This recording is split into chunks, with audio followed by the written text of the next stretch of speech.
प्रसिद्धीसाठी स्टंट कसं करावं हे खासदार प्रणिती शिंदे यांना माहीत आहे. पालकमंत्री जयकुमार गोरे यांनी पत्रकारांशी संवाद साधला. काय म्हणाले पालकमंत्री जयकुमार गोरे पाहूयात. सवय आहे, कधी मोदीजीवर कधी देवेंद्रजीवर, आणि प्रसिद्धीचा स्टंट करायचं आणि त्यासाठी काय बोललं पाहिजे याचा चांगला अभ्यास त्यांचा आहे.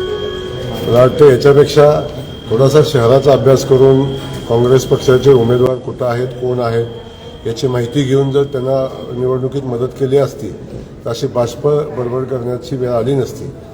प्रणितीताईंना ही सवय आहे आणि प्रणितीताई ह्या सोलापूरच्या खासदार नाही, त्या दिल्लीच्या खासदार आहेत आणि त्यांचा कार्यक्षेत्र फक्त राहुल गांधींच्या समोर सवंग लोकप्रियतेसाठी मोदीजींच्यावर बोलणं आणि त्यातून काही सिंपती मिळते का पाहणं एवढंच काम त्यांचं आहे. हो, त्यांना असं विचारलं गेलं माध्यमांकडून की तुमच्याकडे त्या संदर्भातले काही पुरावे आहेत का किंवा काही डॉक्युमेंट्स फोटो आहेत का. ते म्हणले की माझ्याकडे अद्याप आलेले नाही आहे, मात्र माझ्याकडे ही माहिती आहे.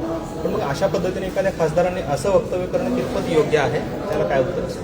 ते त्यांच्या वैचारिक संस्कृतीचा भाग आहे, काय बोलावं काय नाही बोलावं.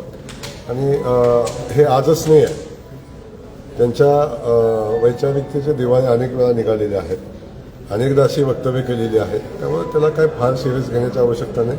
मला तर शहरच त्यांना सिरियस घेत नाही, काँग्रेस पक्षही त्यांना सोलापूरचा सिरियस घेत नाही. माझं त्यांना आव्हान आहे, फक्त शहरामध्ये उभा राहिलेल्या उमेदवारांची नावं त्यांनी सांगून दाखवावी काँग्रेस पक्षाची. बाकीच्या पक्षाचा विषय लांबचा आहे, काँग्रेस पक्षाच्या लोकांची नावं सांगावी. भाऊ, ज्या ईव्हीएमवर हाताचं चिन्ह आहे ते बटन दाबलं जात नसल्याची तक्रार देखील त्यांनी केली, आरोप देखील केले.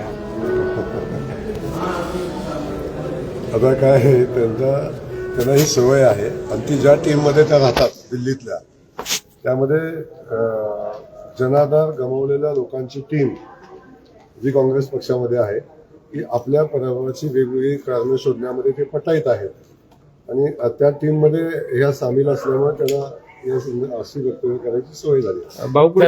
काँग्रेसची आशा व्यक्त केलेली आहे, महापालिकेत आम्ही आशावादी आहोत असं वक्तव्य केलेलं आहे. महापालिकेच्या निवडणुकीच्या जिंकण्याबाबतीत आशावादी आहेत त्यांनी.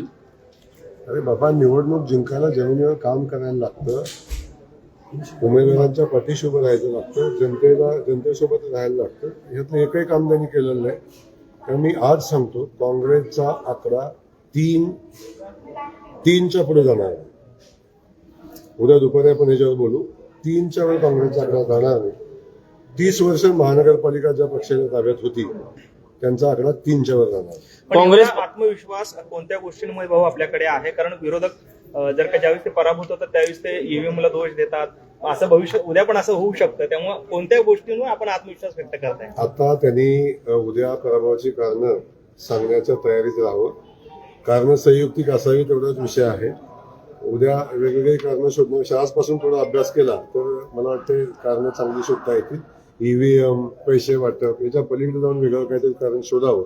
पण मी खास करून सांगेन की आम्हाला विश्वास याच्यावर आहे की सोलापूरच्या जनतेला जे जे पाहिजे होतं, जे काम सोलापूर जनतेला अपेक्षित होतं ते काम आदरणीय देवेंद्रजींनी केलं आणि देवेंद्रजींच्या नेतृत्वावर भारतीय जनता पक्षावर शहराचा विश्वास आहे आणि कमळ हेच चिन्ह म्हणून लोकांनी कमळ चिन्हाला मतदान केलं. भाऊ, काँग्रेस पक्ष जर त्यांना सिरियसली घेत नसेल तर मित्र पक्षाकडून त्यांच्या भाजप प्रवेशाबद्दल एवढी सिरियसली चर्चा का घडवून आणली जाते? किमान भाजपच्या प्रवेशाच्या चर्चेनं तरी आपण चर्चेत राहू हा विषय असू शकतो, कारण चर्चेत राहण्याची सवय आहे.